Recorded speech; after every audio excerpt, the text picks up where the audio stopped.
بسم اللہ الرحمن الرحیم الحمد للہ الذی ابدع الافلاک والارضین والصلاة على من كان نبيا وآدم بين الماء والطين وعلى آله وأصحابه أجمعين۔ آج شرح تیسیر المنطق میں ہمارا تیسرا سبق ہے، جس میں ہم علم منطق کی تعریف، موضوع، عرض و غایت، واضح اور مقام و مرتبہ کے بارے میں پڑھیں گے۔ علم منطق کی تعریف کیا ہے؟ تو بھائی سب سے پہلے تعریف کسے کہتے ہیں؟ مطلقاً تعریف کہتے ہیں ما یبین بہ حقیقت الشیء، یعنی تعریف وہ ہے جس سے کسی چیز کی حقیقت بیان کی جائے۔ تعریف کہتے ہیں ما یبین بہ حقیقت الشیء، یعنی جس سے کسی چیز کی حقیقت بیان کی جائے۔ اب تعریف کا جاننا کیوں ضروری ہے؟ تو بھائی تعریف کا جاننا اس لیے ضروری ہے کیونکہ تعریف نہ جاننے کی صورت میں طلب مجہول مطلق کی خرابی لازم آتی ہے۔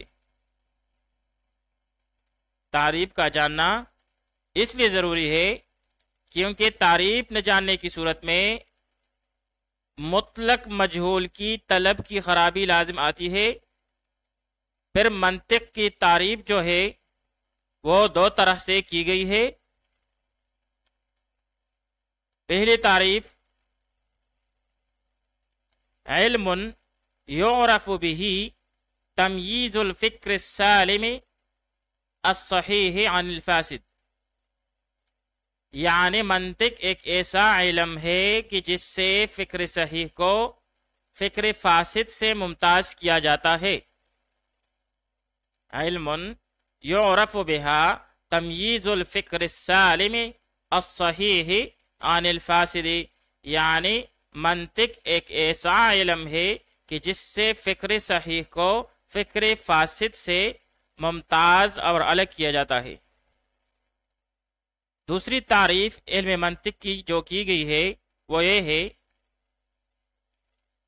آلۃ قانونیۃ تعصم مراعاتها الذہن عن الخطاء فی الفکر، یعنی منطق ایسا قانونی آلہ ہے کہ جس کی نگرانی اور حفاظت کرنے سے ذہن کو فکر میں غلطی کرنے سے بچایا جا سکے۔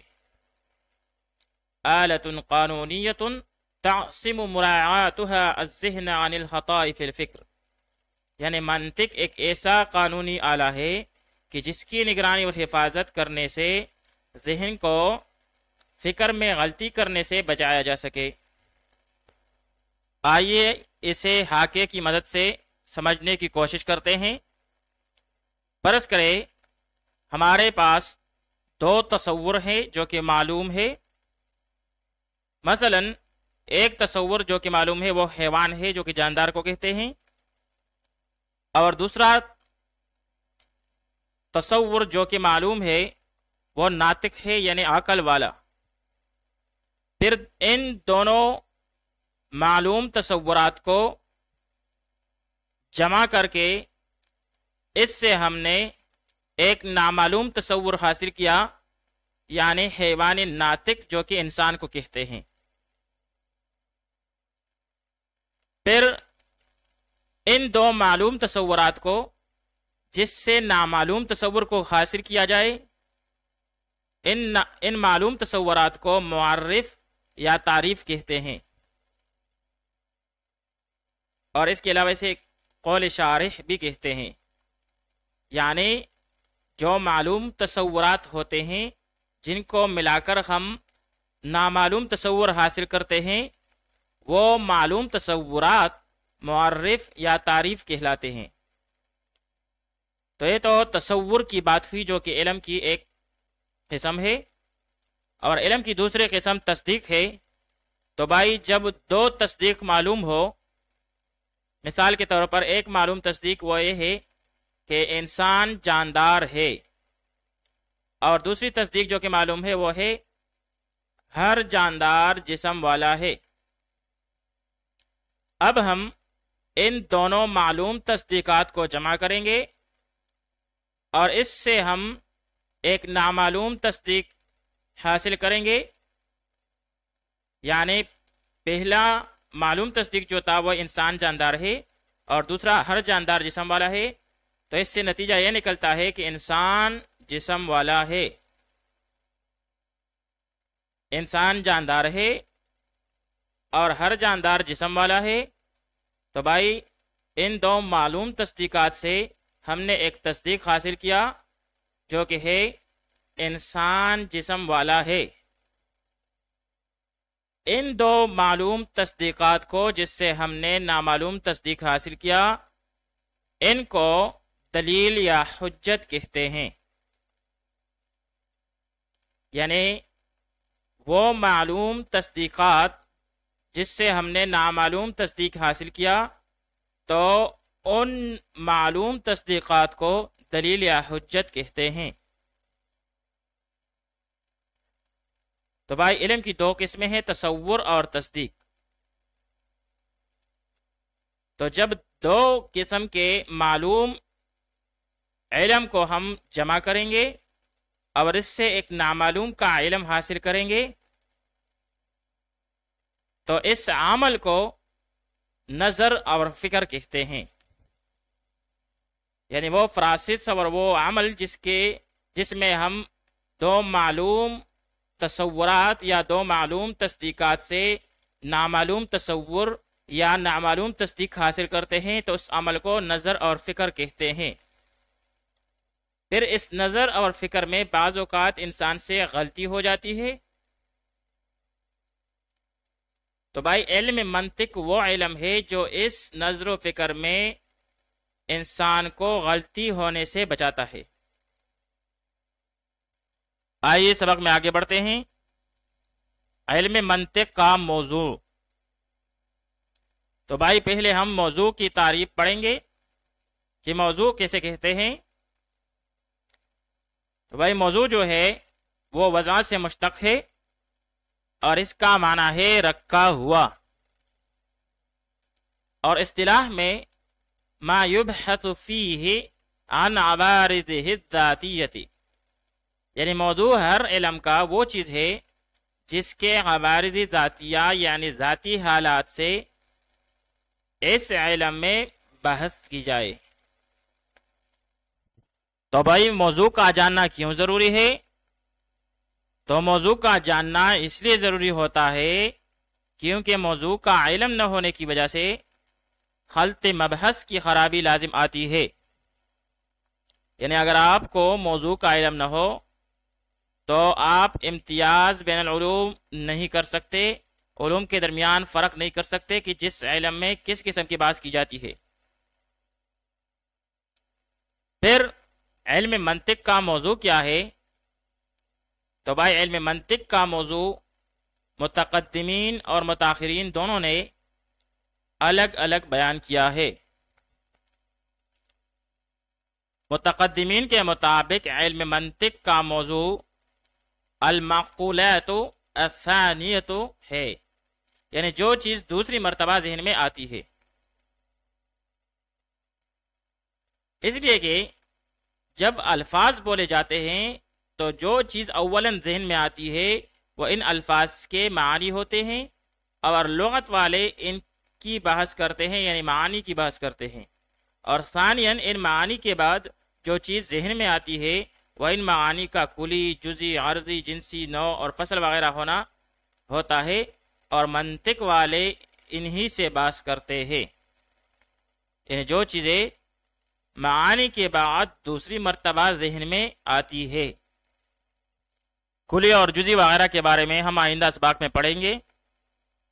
پھر متاخرین کے مطابق علم منطق کا موضوع جو ہے وہ یہ ہے المعلوم التصوری والتصدیقی من حیث انه یوصل الى مجهول تصوری اور تصدیقی، یعنی منطق کا موضوع معلوم تصوری یا معلوم تصدیقی ہوتا ہے اس حیثیت سے کہ وہ مجہول تصوری اور مجہول تصدیقی تک پہنچا دے۔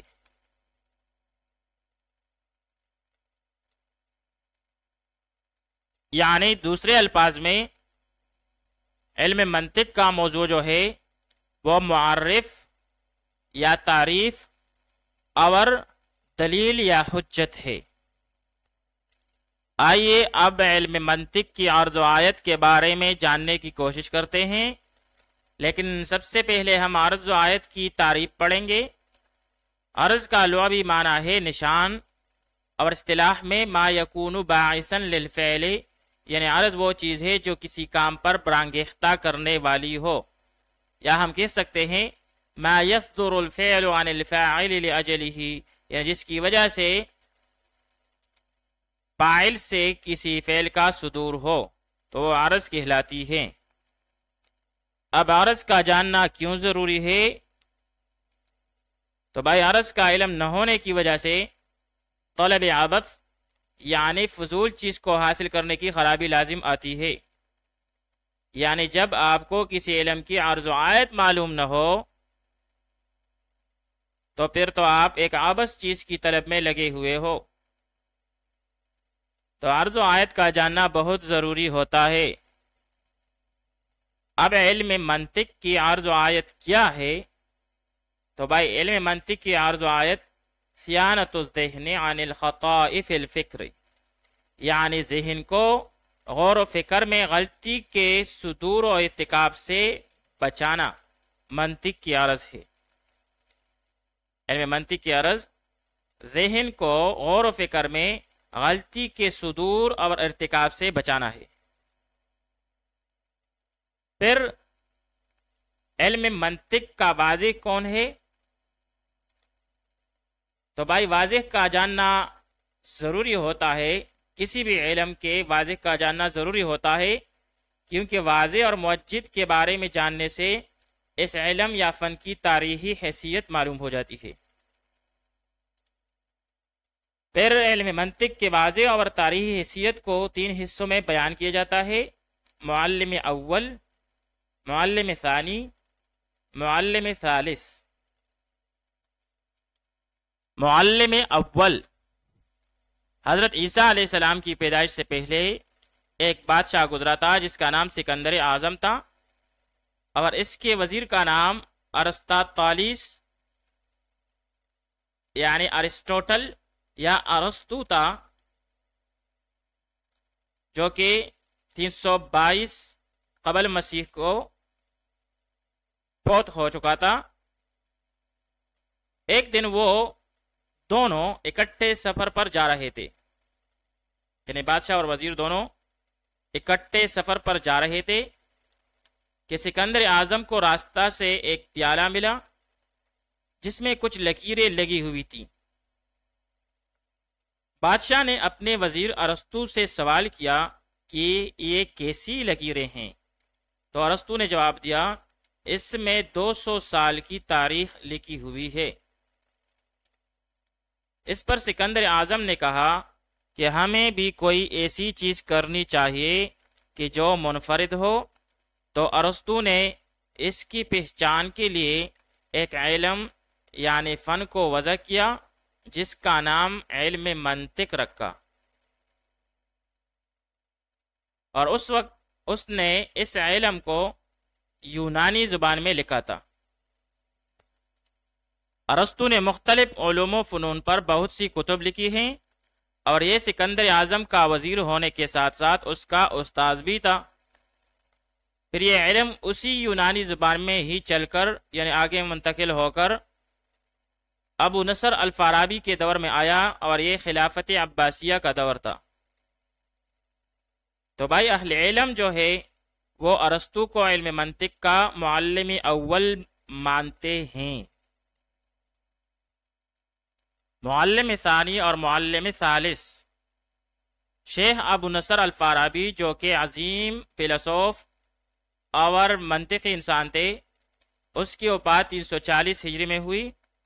صاحب کشف الظنون نے اس کی تصانیف کی تعداد 114 لکھی ہے۔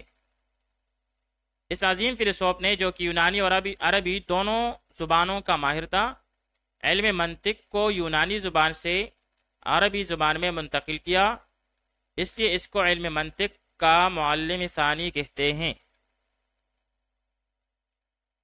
شیخ الفارابی کے بعد شیخ ابو علی سینا نے، جو کہ شیخ الرئیس کے لقب سے مشہور ہیں اور جن کی ولادت 373 ہجری میں اور وفات 427 ہجری میں ہوئی، اس مسودے کا مطالعہ کیا جس کو فارابی نے یونانی زبان سے عربی زبان میں منتقل کیا تھا،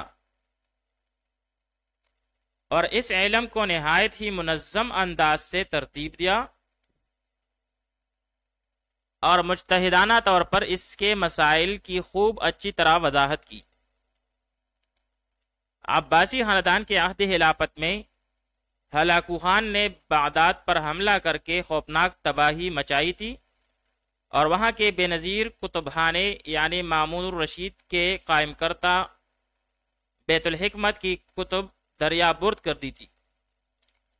اس کے بعد علم کی یہ قندیل پھر سے روشن ہوئی اور ابو علی سینا نے اسی علم منطق کو عربی زبان میں اثر نو لکھ دیا۔ اس لیے ابو علی سینا کو معلم ثالث کہتے ہیں۔ تو بھائی یہ تو علم منطق کی تاریخ کے بارے میں اور اس کے باعث کے بارے میں چند باتیں ہوئی۔ آئیے اب علم منطق کا مقام و مرتبہ جاننے کی کوشش کرتے ہیں۔ تو بھائی علم منطق اگرچہ علوم عالیہ یعنی مقصودہ میں سے تو نہیں ہے، لیکن مفید اور علوم عالیہ میں سے ضرور ہے۔ تعقل، ذہنی ورزش، تشہید اذہان، مبتدی حضرات کی تربیت، کاملین کے لیے تکمیل فکر، طرز استدلال میں پختگی حاصل کرنے اور سلف کی علمی ذخیرہ سے بھرپور انداز سے مستفید ہونے کی صلاحیت اور استعداد فراہم کرنے کے لیے علم منطق کی تحصیل انتہائی ضروری ہے۔ اس لیے کہ علم منطق کے بغیر ہم لوگ قرآن مجید، سنت نبی صلی اللہ علیہ وسلم اور اسلام کی حکیمانہ تشریحات کو کما حق ہو سمجھنے سے قاصر رہیں گے، اور اگر ہم قرآن و سنت اور کتب سلف سے مکمل طور پر فائدہ نہ اٹھا سکیں تو یہ ہمارے لیے انتہائی بدقسمتی کی بات ہوگی۔ امام غزالی رحمۃ اللہ تعالی علیہ کا فرمان ہے، من لم يعرف المنطق فلا ثقة له في العلوم اصلا، یعنی جس کو علم منطق کی معرفت حاصل نہیں تو اس کے لیے علوم اصلیہ میں کوئی مضبوطی اور ثقاہت کا درجہ حاصل نہیں۔ شیخ ابو علی سینا رحمۃ اللہ علیہ کا قول ہے، المنطق نعم العون على ادراک العلوم كلها، یعنی علم منطق تمام علوم کے ادراک میں بہترین مددگار ہے۔ شیخ محمد ابراہیم البلیاوی کا قول ہے، المنطق للعلوم والفنون کمثل السماد للحقول، یعنی علم منطق تمام علوم و فنون کے لیے وہی حیثیت رکھتا ہے جو کیتی کے لیے کاد۔ حکیم الامت حضرت تانوی رحمۃ اللہ تعالی علیہ نے رسالہ نور میں ارشاد فرمایا کہ ہم صحیح بخاری کے مطالعہ میں جیسے اجر و ثواب سمجھتے ہیں، ایسی ہی میر زاہد اور امور عامہ جو کہ منطق کی کتابیں ہیں کے مطالعہ میں بھی ویسا ہی اجر و ثواب سمجھتے ہیں۔